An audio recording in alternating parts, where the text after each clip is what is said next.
Okay, it looks like 10 o'clock, and good morning, Bristow Church and friends and neighbors of Bristow Church. This is Eddie Miller, and I want to thank you for joining us today. As you know, we have been away from our regular Sunday morning assemblies. This will be the third week now. So we have decided, actually just last Wednesday and Thursday, decided to go live with a Facebook message. We're not going to have a full range of activities that we normally do in our worship, but we're going to try to have something that's meaningful. That'll be also a time of fellowship and some activity between each other that will bless us. We're not at 6488 Louisville Road, Bowling Green, Kentucky, as you can well tell. And I'll say a little bit more about the location in just a minute. But the first thing I want to say is I miss going to church.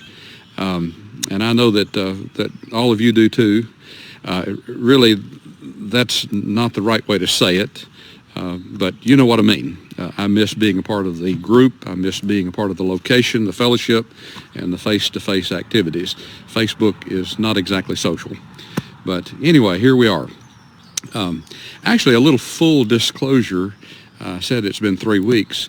On March the 15th, my wife Sue and I went up to the Hillsboro Baptist Church, which was one of the last ones in our area to go ahead and meet that Sunday.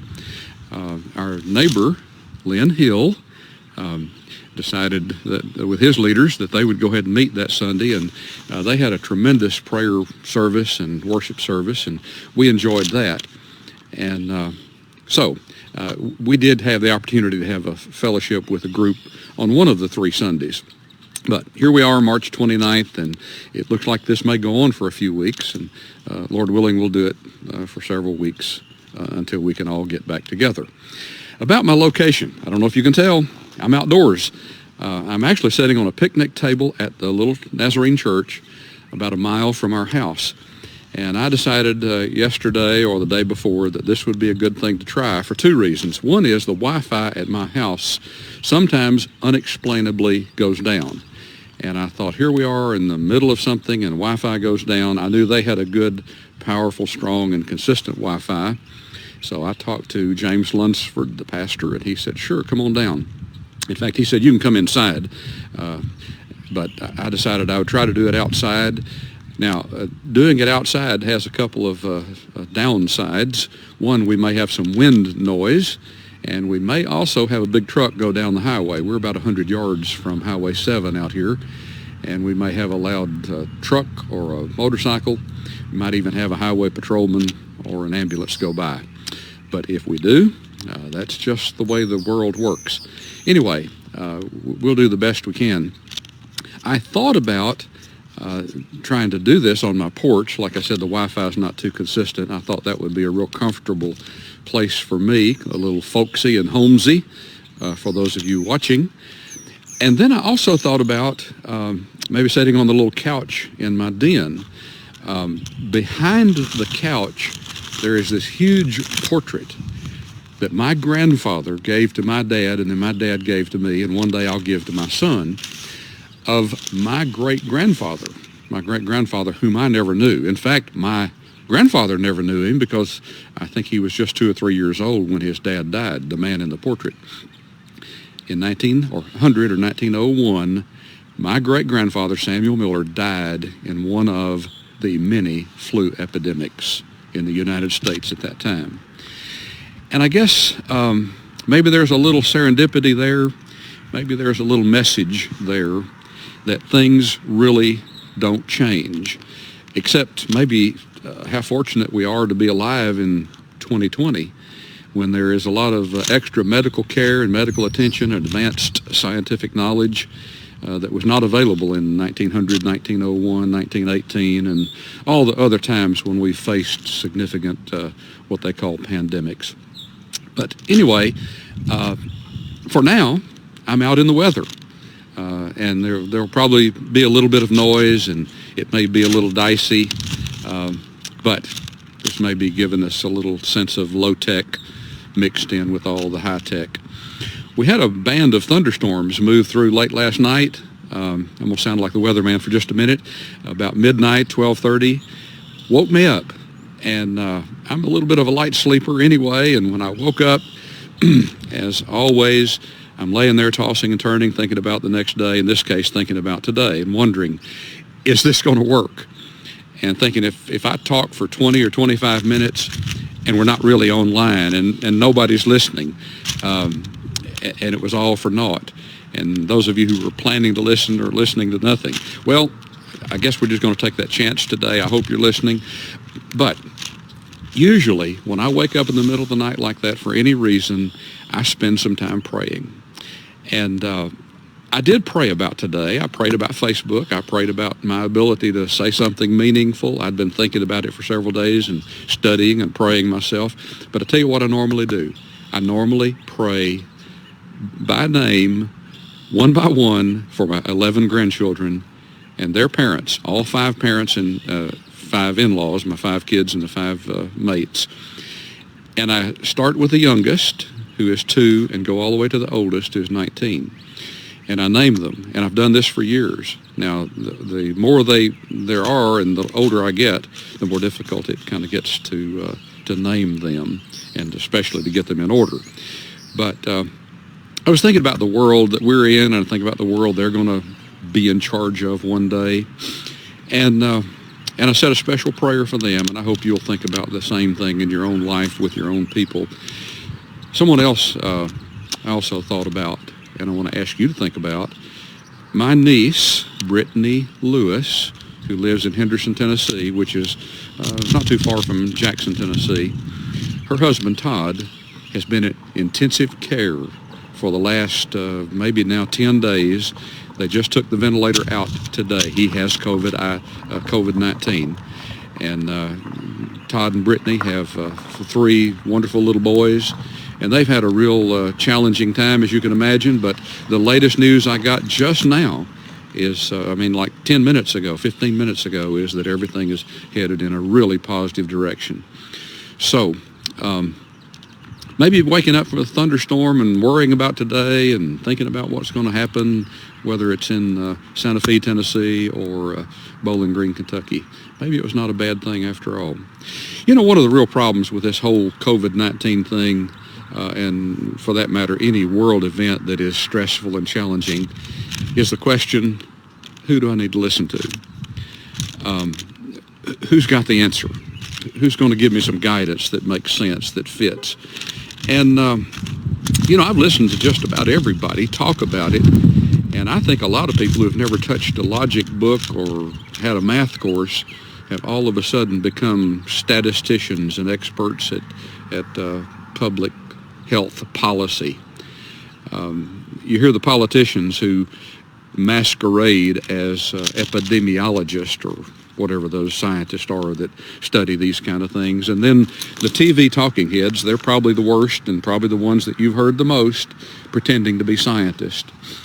The whole thing's pretty unsettling. The whole thing is really pretty frustrating. And then you add into that the question, who do I listen to? And most of the people we're hearing from are people who are probably just a little bit less than qualified. And for that reason, I'm not going to wade in and tell you that I've got the answers, because I really don't. I read something not too long ago about a small town mayor who hadn't been in office long, who really thought that he knew enough about it to be able to tell the governor of a state of 7 million exactly, precisely, here's how you need to do it, and you're wrong for not doing it the way you're doing it. Here's what you need to do. And kind of like, at least it seemed to me, if I'm in charge, this is how we do it and it would go better. Well, I don't know. I don't have the answer. I don't think any one person, whether it's a mayor of a small town or a governor or certainly the president of the United States or the director of the World Health Organization, really has the answer. I do believe in March of 2020, the answers are patience, prayer, and humility. If we'll all just take a deep breath and be patient, if we will offer our requests and petitions to God for strength, for knowledge, for wisdom, for courage, and forgiveness. And then we'll all proceed with humility, knowing full well that, again, like I said, we don't all have the answers. In fact, no one of us has many answers. So let's take just a minute right now and pray and ask for God's help. God, we ask now especially for your help and guidance at this time. We've already asked you today to help us in this little broadcast, in this assembly fellowship, and want to ask you again for the kind of patience and the kind of humility that we need as a people, to be kind to one another, to be full of faith in you, to be workers and not complainers, as I've heard it said many times, to light a candle and not curse the darkness. Forgive us when we trust ourselves and we fail to trust you, for we know indeed this will pass and you won't. In Jesus' name I pray. Amen. Okay, I said that the text for my message today was going to be Romans chapter 12 and the first couple of verses. And I'm going to get to that in just a minute. But I want to really go back to the statement I made about missing going to church. I've gone to church most of my life, and I know that statement, I miss going to church, is not literally correct. We are church. We're the church, and we go to a place. We go to assemble. We go to fellowship. We go to engage in activities together. When I say I miss going to church, you know what I mean by that. It's kind of like going to work. Work is not a place you go. Work is something you do. It's like going home. There's a house, but the home is really the people. And if they're all in different places, then home is coming to the house. You know what I mean when I say I miss going to church. But here's what I miss about church. Two really big things. The first thing I miss is fellowship. I miss the people. I miss the opportunity to serve. I miss the opportunity to be served. I miss human love and contact when I don't get to go engage in fellowship. You're familiar with Hebrews chapter 10, verse 24, 25. That's one of the few verses in all of the New Testament that says you need to go assemble. In fact, that's the word it used. Don't neglect the assembling of yourselves together, as the manner of some is. But right before that statement, the Hebrew writer says, let us consider how to provoke or to prompt or to encourage one another to love and good works. That's the point at which we begin our missing worship. And that is, I need to be provoked, encouraged. I need to be face-to-face with some people who believe like I do, essentially, and who trust in someone else to solve life's problems when I can't, and someone who's willing to call my name and whose name I can call. One thing I missed this morning is not being able to ask Bob and Ann, how's your son? Or pat John on the back, say, have you had a good week? Or say, hi, Judy, hi, Donna, how are you? How are things going? What's up? Or just stand around, hang around, visit, or maybe get in a pretty deep conversation with someone I know who is having a real struggle in life, or to have someone come up to me knowing that maybe I've had a hard time about something. Say, hey, how is your nephew? How is your niece's husband that you told us about last week? Because last week, if we'd have met, I would have told you about him, and you'd have prayed about him, and you'd asked about him this week, and that would have been a comfort. God saw in the early creation narrative what was bad, and it was aloneness. God saw man alone and said, this is not good. We need to be able to meet. We need to be able to be together. The early church probably didn't meet in huge assemblies very often. We have a couple of examples of groups of people.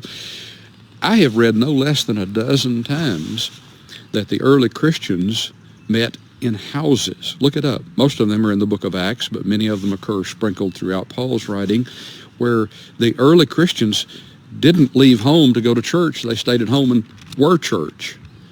Maybe there's something to that, and maybe we're going to learn something that we needed to learn all along. Anyway, being alone, not having each other face to face, whether it's a handshake, a holy kiss, a hug, or just a simple greeting, we need each other. We need fellowship. Sad to say, I was a part of a church for quite a while that announced, at least to some of us, that they decided they wanted to be a church of 20 to 40-year-olds. They didn't say they didn't need or want the rest of us, but we kind of got that message. At least that's how I felt. I need people who are young. Young people who are much younger than me need people like me who are older. We need people all in between. We need people from all walks of life. We need to have that kind of fellowship. I do, because I need to be served, I need to serve, and we all need to have an opportunity to have fellowship beyond our own little closet. And that's one thing wrong with staying home. Now, that's where we are right now. There's not much we can do about it, but we can find alternate ways to reach out. We're doing a little bit of that now, and we're going to hopefully find better and more effective ways to do it in the future. So, I miss fellowship. I miss people.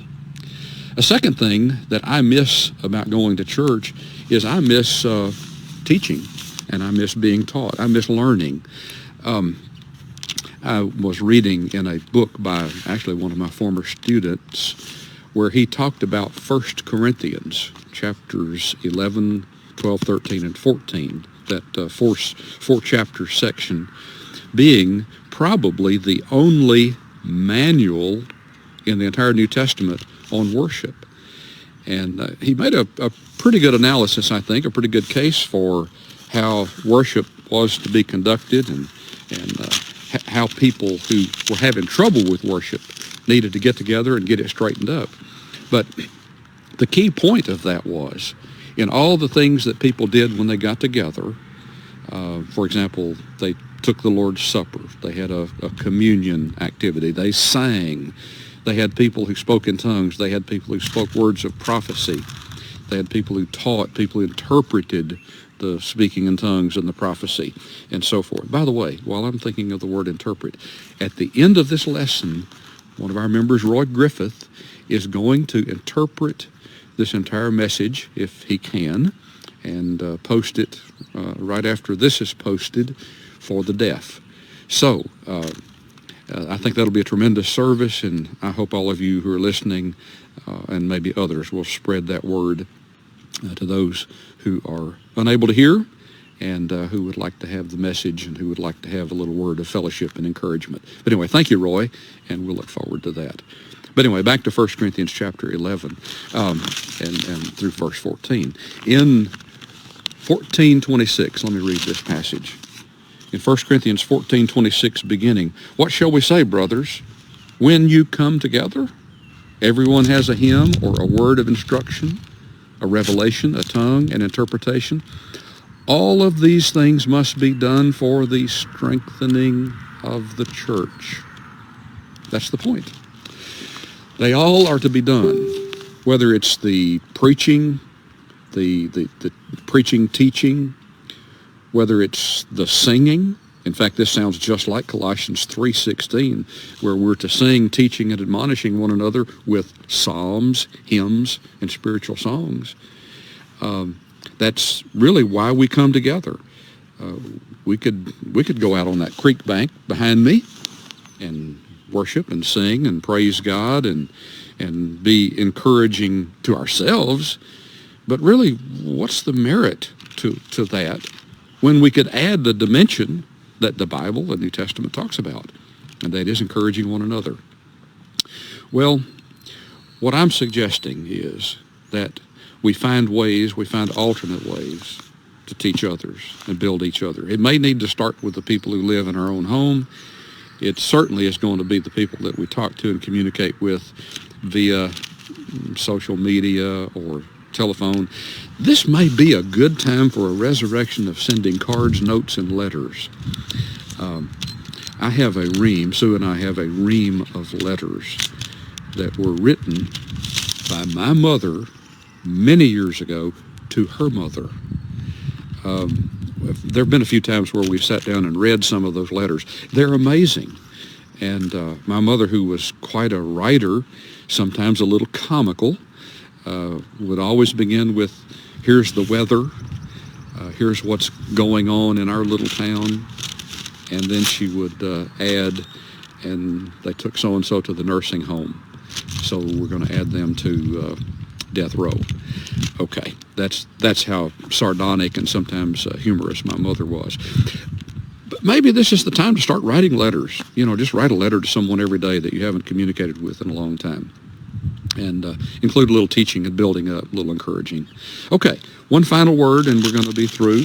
And that's where I promised at the beginning. Romans chapter 12, verses 1 and 2. If I can get the wind to help me turn pages in my Bible.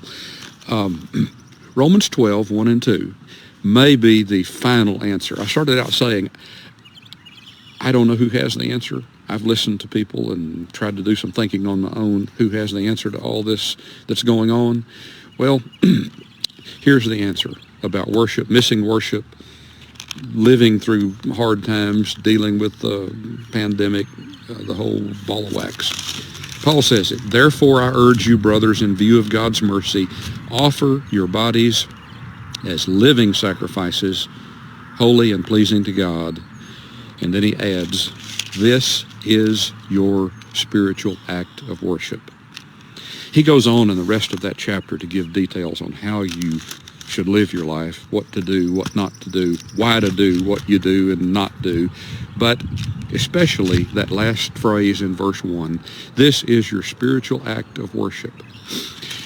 I've heard that verse a long time. In fact, when I was a freshman in college, the college president taught a Bible class. He was actually a substitute teacher. And he came in and he said, I'm going to go off subject here and I'm going to open the little Bible. That's what he called Romans chapter 12. And he talked about this spiritual act of worship, which is our daily life. So when I came back to it, somewhere in the middle of this last week and thinking about today's message and our unusual kind of fellowship, I don't know, I had a little gut check moment. Excuse my colloquial language there. A little gut check about my day-to-day life, and I just sat very quietly and thought through the day before, everything I had done. And if you'll bear with me, I'm going to run through that in about 90 seconds. Got up, went to my recliner with a cup of coffee, and did what I normally do, had a little quiet time, read, made a few notes, thought through some things, just had a little quiet time. Then I got a phone call from the guy who was going to come and do some major repairs to my roof. Part of his crew didn't show up, and so consequently they were going to have to call it off and come back another day. Still haven't heard from him, by the way. Then my wife and I did some garden preparation, probably a couple of hours. That was very rewarding, got a lot done. Then our grandson, who was staying with us, he and I got in the truck and I drove down to the Potts Brothers sawmill, who's is just next to this location where I am, and talked to one of the guys down there about something. And I noticed that they were running some boards through a planer that was not up to the task. And I just said, oh, by the way, you need a big planer. And the guy said, I wish we had one. I said, well, I've got one. And so he brought his trailer load of lumber to my location, got him hooked up, helped him get started, and then walked off and left him and his friend to finish it. Then I came back home and got on the tractor and spent most of the rest of the day on the tractor on the hillside bush hogging, and came in at 6 o'clock totally exhausted. Oh, by the way, in the midst of all that, I had two conversations. I had one with a neighbor who is the pastor, interim pastor of Hillsboro Baptist Church that I mentioned earlier. And I said, by the way, we're talking about a Facebook Live presentation over our Facebook at Bristow Christian. And how do you guys do it? And I knew they were doing something, and we had a good long conversation in the driveway about that. And then I had a phone conversation with James Lunsford at the Nazarene Church, whose Wi-Fi I'm borrowing right now. And he's a really high-tech guy. And he gave me several good suggestions. In fact, we talked a few minutes this morning. He's getting ready to do theirs at 11 o'clock live from their sanctuary, from their auditorium. But anyway, all of that in one day, and probably half a dozen other little things I've left out. And I kind of looked back on it and I said, wait a minute, did I, in all of those daily activities, did I really present my body a living sacrifice to God? And was I the kind of person whose activities were a spiritual act of worship on a weekday, not a church day, not a get cleaned up and go to church? I was not by any means cleaned up and going to church kind of person. Well, I don't know. I felt pretty good about part of it, and part of it I thought, if I had that day to do over, I'd do a couple things better, different. I would renew my mind a little bit better. I would spend a little more time doing this, a little less time doing that. But anyway, I think since I can't fellowship, since I can't be with people to teach and be taught, since I can't participate in the face-to-face building up of the body of Christ with people who are part of the church, part of my church, my friends, maybe I can go to Romans chapter 12 and the first couple of verses and say, well, my spiritual act of service is how I live my daily life. And then 1 Peter 3:15, but in your heart set apart Christ as Lord, and be prepared, be ready to give an answer to every person who asks you for the reason with the hope that's within you, and do it with gentleness and respect. Between those two passages, I've got my program, I've got my work, I've got my plan cut out for me the rest of this week. And I hope you'll take it to heart, and I hope that you will say, well, that's what I'm going to do the rest of this week too. I'm going to so live that people will ask me, what's the reason for your hope? And I'm going to live every day and everything I do and say, every activity, whether it's going to work, staying home, or doing something else, whatever that may be. I am going to do what I can to have a safe, healthy, every day, all day worship kind of week. Okay. By the way, let me mention again about Roy Griffith. He's going to post the sign language version of this message. And if you'll share the news, we're going to try to post this and keep it posted so that those who missed it can come back and listen to it.